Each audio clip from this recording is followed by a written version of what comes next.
Well guys, this is my new Thermarest Neo Air X-Lite NXT. This is the long and the wide. I picked this up at Trail Days. They actually replaced my old Thermarest, which had reached its lifetime. I had that for about 7 years. So this is the new pad, but last night it kept on going flat. Now it was a cooler night, so I'm not sure if it was just because of the first time using it and so forth, but in the field this has gone flat, so I'm going to try it out again over the next couple days. But if it goes flat, it might have a leak, and that won't be good.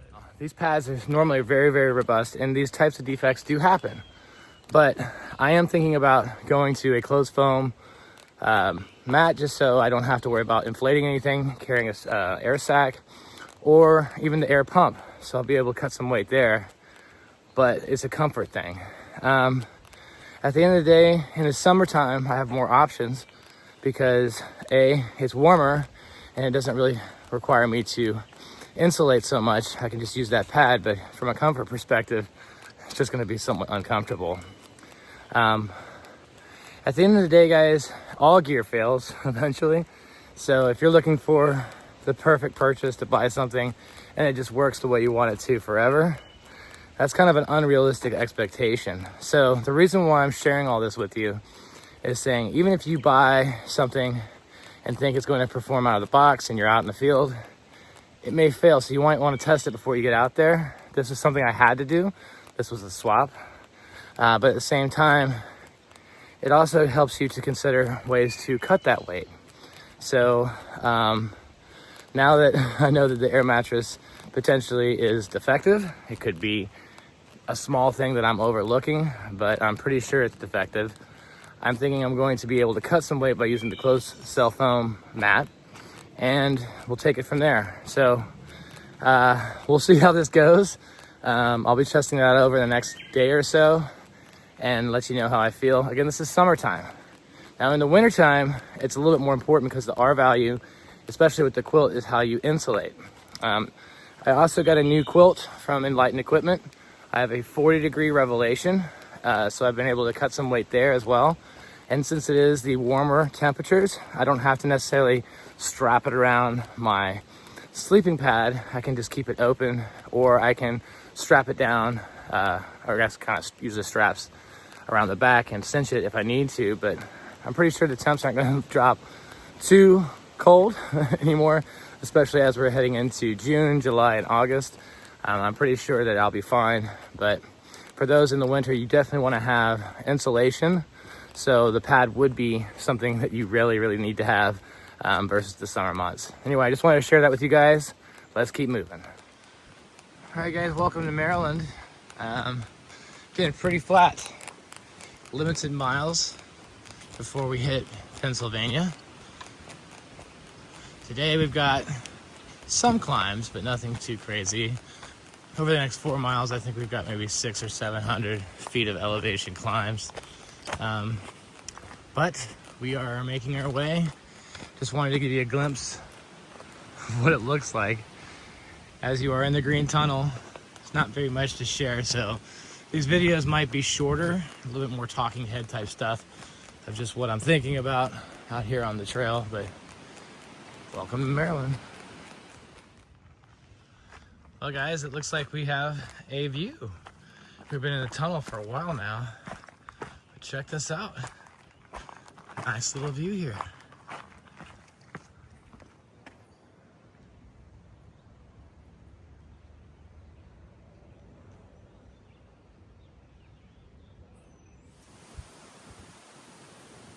All right, so we're on top of Lamb's Knoll, and this looks like a communication tower.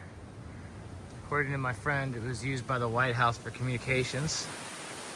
But the path does continue around. It looks like there's a road over here. It's supposed to be, look, they even got a little barbecue in there. I don't know if you can see that. Sorry, I'm just not a focus.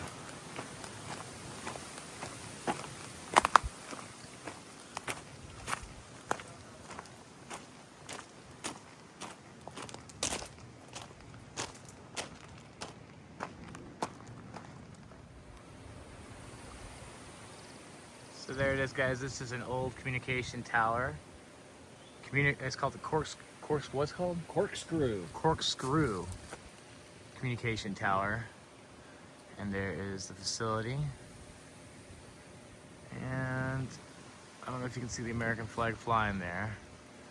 But according to my friend Chris Zacconi, Alpha Gal, he said that this has been in operation since the 60s. And this is off of Lamb's Knoll. And it's a short little bushwhack to see this facility. Evidently this is one big huge antenna and has been used since the Cold War.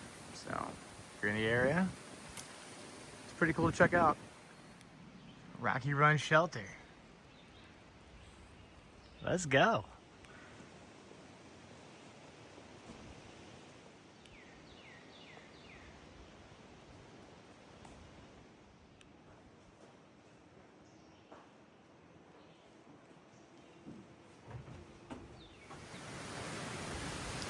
Guys, it looks like we've hit a section with some power lines.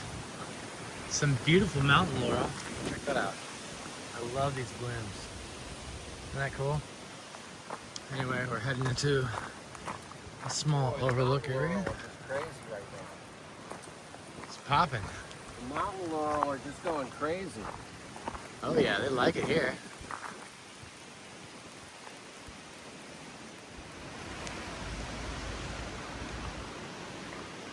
All right, guys, we're coming into a graveyard and some historical markers. I'll go ahead and show you a few of what those markers say. And if you want to read it, go ahead and hit the pause button. But it looks very similar to what we saw yesterday. Near here in Weisesfield on the morning of September 14th, 1862, General Garland of Lynchburg, Virginia, fell mortally wounded while leading his men. I assume that's what that is, that monument over there. Bottle for Fox's Gap. Hell is empty and all the devils are here.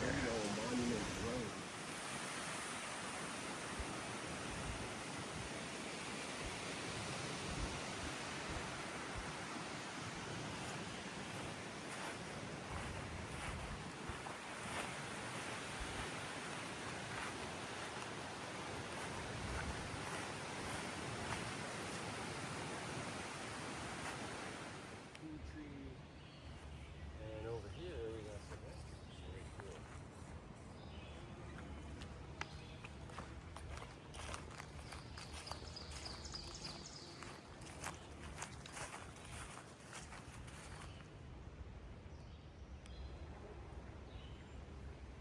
Belgreen Campground, intended for backpackers only.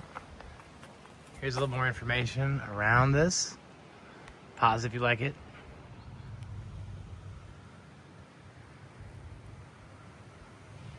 I don't know if you can see behind me, but I love these kind of trees right here. All kinds of historic buildings along the way. There's a stone church right here. And then also, Chris Zacconi, aka Alpha Gal, went over here to where there's all these markers and such. A very historic area. Lots to see out here, but we also have miles to go. I got word that one of my friends is going to provide some special trail magic tonight. I'm not gonna tell you who it is yet, but man, I can't wait for you to see who it is, guys. It's gonna be awesome.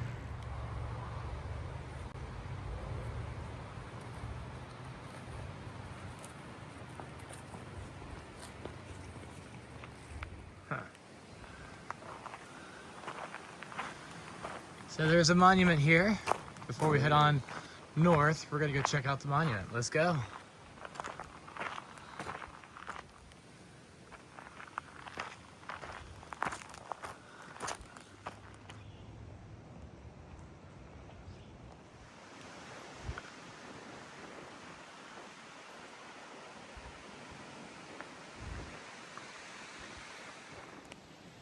All right, guys, we're at the Washington Monument in the George Washington State Park inside of Maryland.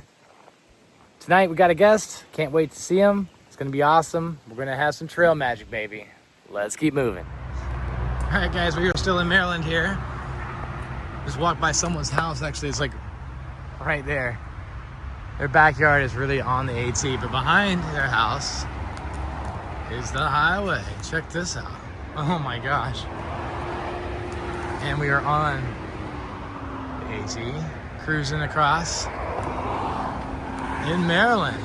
Wow, look at that traffic. Oh my goodness. Easy breezy one way.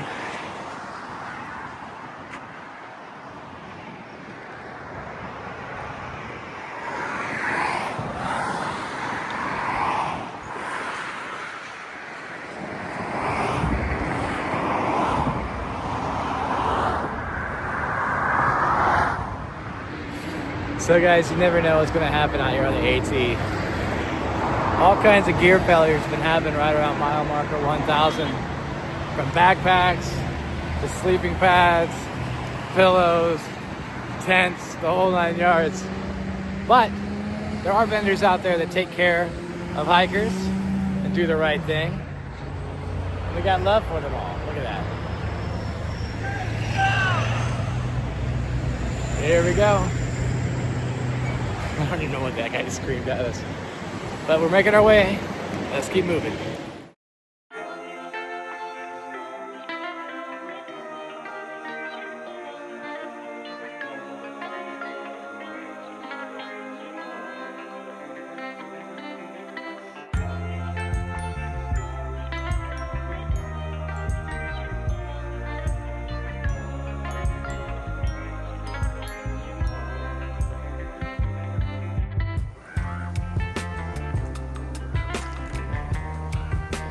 Crows ruining everything.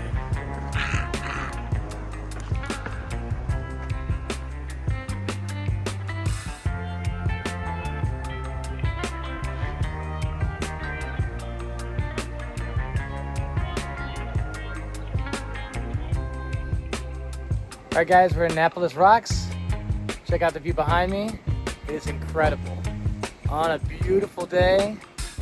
Oh man, I tell you, we've had almost 20 miles done today, and it feels like nothing. Awesome. Let's keep moving.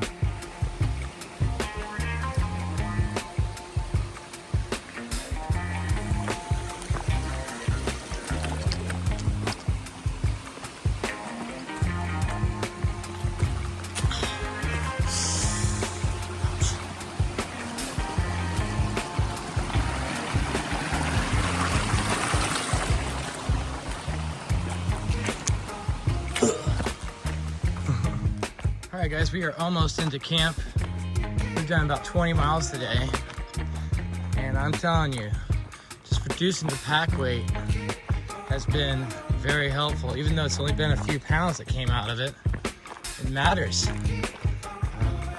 Carrying a ½ liter less of water as well. I mean, I probably should have been having 2 liters the entire time, but I'm just refilling the ½ liter along the way. That's been kind of helpful, but as the dry season starts, I probably need to keep more water on me. But all right, we're almost into camp. Probably less than a ½ mile at this point. We have a special guest tonight. Can't wait to show you who it is. All right, guys, I told you we were gonna run into Luscious.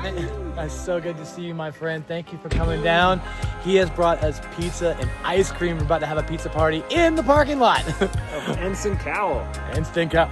What? Ensign Cowell. Ensign Cowell. This is the Ensign Cowell parking lot. I didn't know how to say it. I couldn't even say it right. I didn't even know how to say it. I think it's like somebody in the Navy who signs up. Oh, okay. So thank you. I've been calling enlisted person in the Navy. Well, it's so good to see you, man. I'm so happy to see you. Let's have some pizza and ice cream. It's going to be amazing. Yeah. Pizza party. Look at this. We got meat lovers, vegetable, Mushroom and feta. mushroom and feta. That's obviously the Luscious special there. Isn't that That's 'cause awesome? I got a smaller one for myself. There you go. Oh my God, it's a pizza party. We got the vegetables. Yes, yes. If anybody likes feta cheese with mushroom, Oh my gosh. I don't need to eat this one. Dude, that sounds really good. Pizza party in the parking lot. All right.